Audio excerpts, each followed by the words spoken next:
Speaking of douchebags. Oh my God. Listen. Glad you said plural. Because... Oh yeah, this is a whole table full of them. I don't even want to think about the smell in this goddamn place. The sulfur, I think, is the word you're looking for. Sulfur. Years ago, and I know we've talked about this, I interviewed Van Jones on his new movement that he was starting. He had addressed Netroots Nation. This was like, we had no video back at the time. So this was probably like, I want to say like 2010 or 2011 or 2012. And I interviewed him on his new thing because he had a really tough, he was very tough at Netroots Nation about like he was going to debate Glenn Beck or something. I can't remember what it was. And I remember interviewing him, and he had this movement that he wanted. And it was like, it sounded like a populist movement. And I'm like, and who are the villains in this narrative? And he's like, there are no villains. And I'm like, wait a second, what? And he was so adamant that there was nobody, like, this was like, it was almost like it was just natural. Okay, because when you're describing this, this sounds exactly like your conversation with Ezra Klein a few months ago. I just want you to be like, well, he also to be fair, Ezra Klein, yeah, that's just because he didn't want to say it was the environmental groups and do-gooders. But here, like, when I was talking, he was like, no, and I'm like, this is not real. This is not real. And Van Jones has gone on to make me feel like I should trust my instinct on people because he is just as reprehensible as he's always been. Remember, this is the guy, incidentally, who proclaimed that Donald Trump finally became president. I can't remember what it was, whether it was the bombing of Syria or something like that. Whatever it was. That's in the first time around. This guy's running a racket, full-on racket. But isn't part of that because we had to fold everything into critical race theory, and somehow the Middle East became part of, you know? I see it differently, and I love this conversation because I think people, those of us who went to college, give a lot more credit to college courses for how the world works than I do. This is not about critical race theory on college campuses. This is about Iran. Iran and Qatar have come up with a disinformation campaign that they are running through TikTok and Instagram that is massive. If you are a young person, you open up your phone and all you see is dead Gaza baby, dead Gaza baby, dead Gaza baby, right. Diddy, dead Gaza baby, dead Gaza baby. That's basically your whole feed. So that's not DEI. That is a geopolitical adversary that is deliberately trying to divide the West against itself. That view is not. Okay. Wow. First of all, so grotesque to work in the dead Gaza baby into your joke. But also the implication that, like, is he saying they're not real? Is he saying these dead Gaza babies? I mean, there have been literally tens of thousands of children murdered by Israel in Gaza. Tens of thousands, minimum, that we know of, whose name we can actually say. And is the implication like that Iran, that this is, they're fictionalizing it, or just that the reason why it's showing up in your feeds is because Iran and Qatar have the ability to amplify these images? I mean, this is... Well, it's defensive because now there's the young people that he's talking about are, even if these young Republicans think Israel or AIPAC is toxic too, if they're under 30 years old, they have some understanding of that. And they're the primary consumers of TikTok. TikTok is now in the process of being sold to a bunch of, Zionist billionaires. So Van Jones goes out there. Can we put him back up on the screen, like wearing that Israeli hostage pin, like it's freaking, like his life depends on it. Acting essentially as a spokesperson for the Israeli government to claim that it's not the Zionist propaganda that you see over and over again on social media telling you not to believe your lying eyes. That's the problem. Oh, it's Qatar and Iran that somehow have influence over this over TikTok that is causing you to believe this kind of thing. It's the exact opposite. So he presents an alternative narrative for folks out there to continue to allow for Israel to skirt responsibility for the genocide they're committing and to give, like, I don't know, some cover for people to still support it. What's amazing is Iran and Qatar. They are so powerful when it comes to marketing and social media, and yet they never ever do it on behalf of themselves. It is so odd. They are so powerful that they have the ability. Incidentally, it's not just on your TikTok where your kids looking at Diddy. Pew Research Center. Percent who have an unfavorable view of Israel, 2022 to 2025. Lean Republican has gone from 27% to 37% in 3 years. Ages 18 to 49 have gone from 35% unfavorable view of Israel to 50%. 50 plus have gone. This is amongst, I should say 50 plus amongst Lean Republican have gone from 19 to 23. But in terms of Democrats, 50 plus have gone from 43% unfavorable view of Israel to 66% in 2025. I mean, 80% of this is likely Democrat voters in the 2026 primary. 80% want to reduce support for Israel. 74% want an arms embargo. To make this about the kids in the social media is, again, a total distraction. Aside from the absolute abject, like, normalization of the death of Palestinian babies. Yep.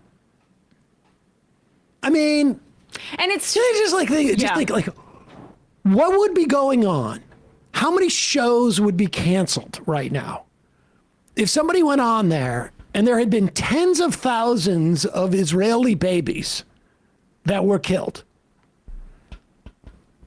Or even if it made a joke like, you know, you're in the showers and it's like Jewish baby, Jewish baby, Jewish baby, and then, like, you know, actually one real shower or something like that joke with all the whole crew laughing. Like, Tom Friedman. How long would it take for that show to be off the air? I mean, Bill Maher should know. Yeah, he should. He was fired for a 9/11 joke.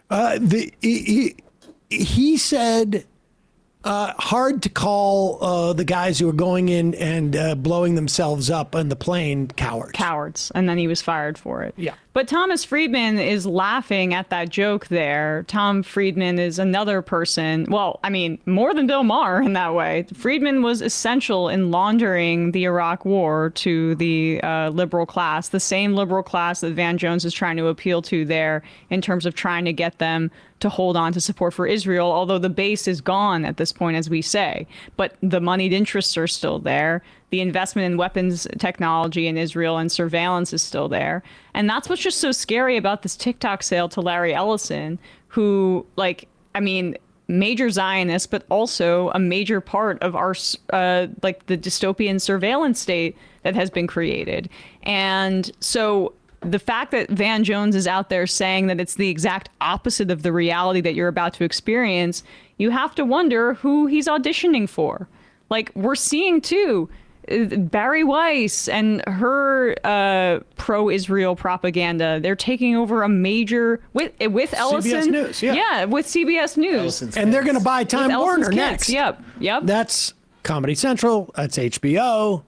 That's on and on. I mean, CNN. Van Jones positioning, you know, make sure that he's still on that Right. new CNN. He apparently apologized. I don't even need to read the apology note. It's bullshit. Also, wouldn't one dead Gaza baby be radicalizing enough? Like the cynical way that they speak about how, God forbid, college students and young kids decide that they want to make the world a better place because they don't want our tax dollars going towards a genocide. I just can't understand that level of sociopathy. But if there's a paycheck on the other end of it, I guess you can convince yourself of anything. I wonder if Iran is paying influencers $7,000 a post. Yep. I think it's amazing that we haven't been able to find that out yet. I wonder how they're doing it. I wonder how they're doing that, paying for that. It's such bullshit. Every single... Listen, I have no doubt that Iran engages in disinformation campaigns. I know that Iran has attempted to break into, like, government officials' emails, and they're doing this. But let's not kid ourselves. Israel does it too, and I would bet. Oh my God. Better. There's no comparison. There is no comparison. It's Israel, just that it turns out that seeing children, men, women brutalized, killed, bombed, wrapped in gauze from head to toe, having lost their entire families, is a little more compelling than Michael Rappaport crying because whatever, his career isn't what it should be because he's Jewish or whatever it is. That's the problem. The problem is that people are actually seeing what's happening. Not that they're being propagandized. It is they are literally seeing what's happening, despite the fact that Israel has not allowed journalists into Gaza, along with food and aid. I mean, that was paid propagandists telling jokes to paid audience to laugh. I mean, the machine that you're up against with that. I mean, It's absurd. Every single person in that room is on the payroll. I mean, Bill Maher's audience is paid to laugh. Yes, it's like They literally. literally are. I mean, it's called like standing room only or something. I used to do paid audience work when I was younger, and his show was one of them. Oh, really? Yeah. I mean, I don't doubt that. But the obvious anti-Semite... That explains a lot, actually. It makes me feel a little bit better that I do live in a world where I share the same sort of understanding of the English language and of The amount people of money getting being paid to thrown laugh at in these the- ideas, though. Just like you're filling studios up to pay people to laugh at dead Gaza babies. Also, what is Gaza baby? They're babies. We're all like, I mean, using this as a way, it almost just like further categorizes it into something you don't necessarily need to be that worried about. Dehumanizes. I mean, and notice a lot of these Zionist propagandists will not say Palestinian. They'll say Gazan or Gaza, but not Palestinian.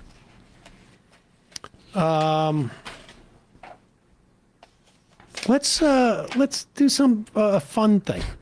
Sure. Oh, here's Graham Plattner. I almost want to wait and play this when Matt is here, because that Plattner thing really reminded me of Michael, and I wanted play to it tomorrow, get Matt's opinion. But this one I really enjoyed. Did I guess No, right? no, not this. No. The other one, actually. This one is, I don't know.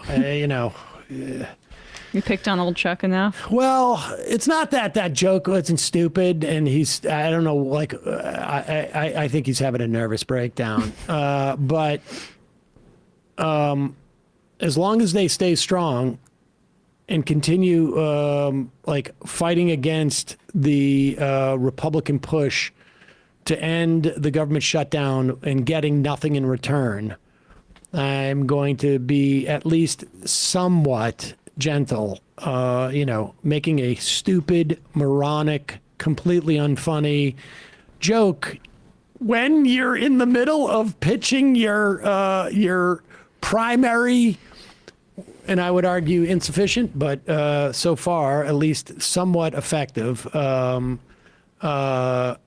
talking point. Seems, I don't know, like you don't know what the F you're doing. Hey, folks, don't forget to hit the subscribe button and check out our daily show. We do it every day at 12 p.m. Eastern for about 2.5 hours. We even take phone calls. You should check that out.